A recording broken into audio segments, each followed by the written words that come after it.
Paper 1 unit 1 का दूसरा topic है रिलीजियस मूवमेंट्स, धार्मिक आंदोलन। इस टॉपिक से जो प्रश्न पूछे जा सकते हैं वे 200 शब्दों, 50 शब्दों और 10 शब्दों के, उनका एक मॉड्यूल इस प्रकार है। 200 शब्दों के पूछे जा सकने वाले प्रश्न हैं बौद्ध धर्म और जैन धर्म में समानता तथा असमानता। ये टॉपिक एकदम क्लियर होना चाहिए। दूसरा है बौद्ध धर्म के पतन के कारण, means the causes for the decline of Buddhism.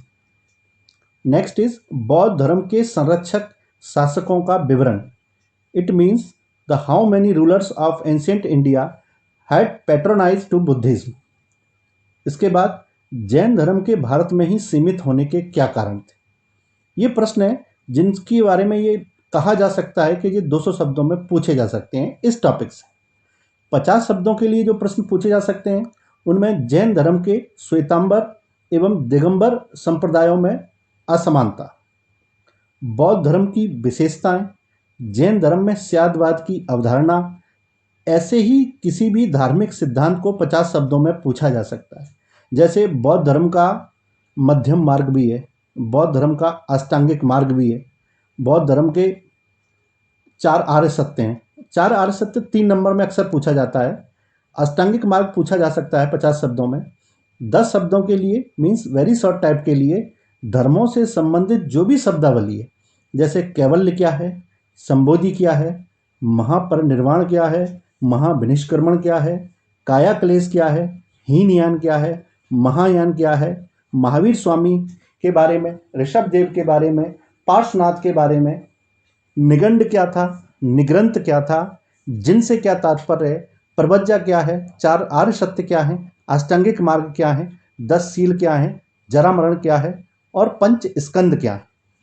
ऐसे ही दोनों ही धर्मों से संबंधित जो प्रमुख शब्द हैं उनकी व्याख्या पूछी जा सकती है, किसी व्यक्ति के बारे में पूछा जा सकता है या किसी भी संक्षिप्त सिद्धांत के बारे में पूछा जा सकता है। धार्मिक आंदोलन के बाद यूनिट फर्स्ट यानी कि एंशिएंट इंडिया के बारे में अगला प्रोमिनेंट टॉपिक है जिसे कहते हैं मौर्यन एडमिनिस्ट्रेशन यानी मौर्यकालीन प्रशासन। मौर्यकालीन प्राचीन भारत का पहला महान साम्राज्य था जिसने लगभग संपूर्ण भारत के क्षेत्र पर अधिकार किया। यहाँ से 200 शब्दों के 50 शब्दों के प्रश्न अक्सर पूछे जाते हैं और पूछे जा सकते हैं। 200 शब्दों के प्रश्न जो अपेक्षित हैं उनमें है मौर्यकालीन संपूर्ण प्रशासनिक व्यवस्था को समझाइए, it means discuss the complete administrative system of Mauryan period. The next is मौर्यकालीन सामाजिक व आर्थिक दशाओं को लिखिए, means discuss about the socio economic condition of Mauryan period. The next is मौर्यकालीन केंद्रीय और प्रांतीय प्रशासन को लिखिए, central and provincial administration of Mauryans. सम्राट अशोक को बौद्ध धर्म के प्रचारक के रूप में लिखिए and it means discuss the great Ashoka as the pretender of Buddhism.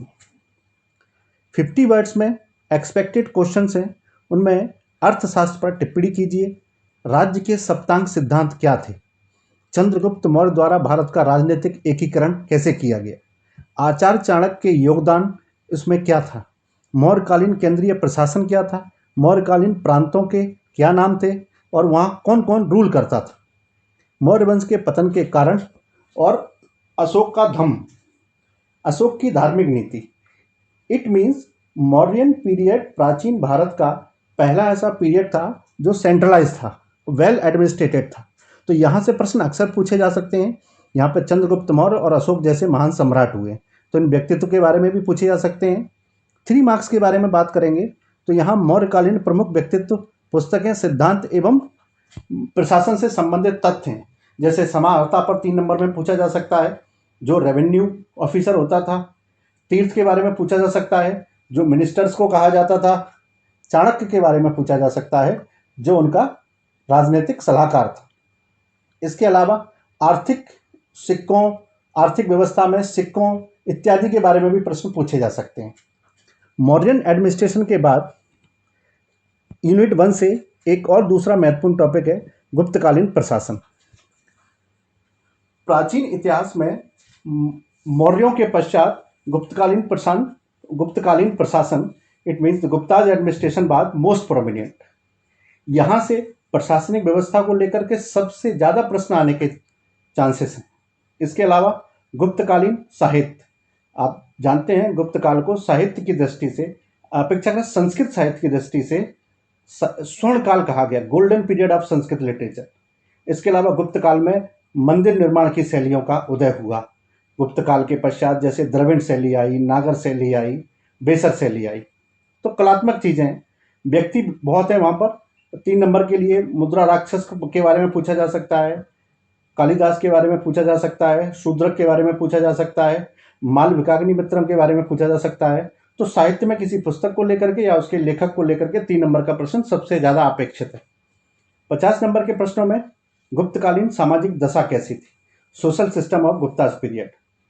गुप्त काल में स्त्रियों की दशा कैसी थी, ये भी एक अच्छा प्रश्न है जिसके आने के बहुत चांस है। गुप्तकालीन धार्मिक दशाएं कैसी थी। गुप्तकालीन शासकों को सहिष्णु कहा जा सकता है, यानी कि टॉलरेंट रूलर कहा जा सकता है। गुप्तकाल के साहित्य पर, गुप्तकाल को साहित्य का स्वर्ण काल क्यों कहा जाता है, why the Gupta's period is called golden period of literature. इसके अलावा वास्तुकला की छोटी छोटी चीज़ें, गुप्त काल में जो मंदिर बने, जैसे भीतर गांव का लक्ष्मण मंदिर है और नागर शैली है, इसको लेकर के, कवियों को लेकर के, कवि की रचनाओं